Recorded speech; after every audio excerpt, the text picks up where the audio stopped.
ठाकरेंचे माजी खासदार विनायक राऊतांसह कुटुंबाविरोधात कौटुंबिक हिंसाचाराचा गुन्हा वेगवेगळ्या बाबांकडे नेऊन अघोरी उपचार केल्याचा सून गिरिजा यांचा गंभीर आरोप।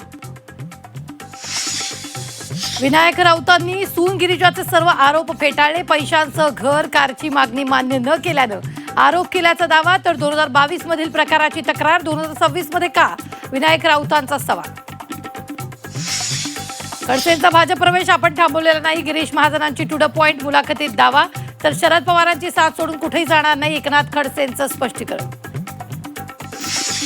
नरेंद्र दराडे जिंकावेत ही लोकांची इच्छा नव्हती, दराडेंच्या पराभवावर टू द पॉइंट भाष्य, तर अगोदर सांगितलं तर उमेदवार बदलला असता, किशोर दराडेंचं महाजनांना उत्तर। शरद पवारांकडून महायुती सरकारचं कौतुक, काही दिवसात राजकीय समीकरण बदलणार, संजय शिरसाटांचा खळबळजनक दावा। जळगावात एनसीपीच्या बॅनरवर शरद पवारांचा फोटो वापरण्यास परवानगी, राष्ट्रवादी जिल्हाध्यक्ष संजय पवारांचा दावा, संजय पवारांचा निर्णय वैयक्तिक असून पक्षाचा संबंध नाही, अनिल पाटलांकडून स्पष्ट। शेतकऱ्यांना बोगस बियाण्यांची विक्री, अकोल्यात कृषी विभागाची धडक कारवाई, जालना मध्य प्रदेशमधील कंपन्यांवर गुन्हा दाखल। रत्नागिरीतील गोवा किल्ल्याची तटबंदी कोसळली, प्रवेशद्वारासमोरील तटबंदीचा मोठा भाग ढासळला, किल्ला संवर्धनासाठी नुकताच केलेला कोट्यवधींचा खर्च पाण्यात।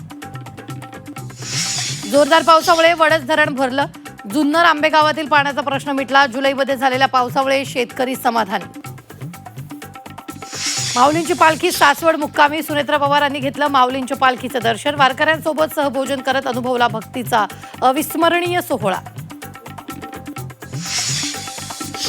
जगद्गुरू संत तुकाराम महाराजांची पालखी यवत मुक्कामी, यवतच्या ग्रामस्थांच्या वारकऱ्यांसाठी पिठलं भाकरीची मेजवानी, सुप्रिया सुळेंनी वारकऱ्यांसाठी थापल्या भाकऱ्या।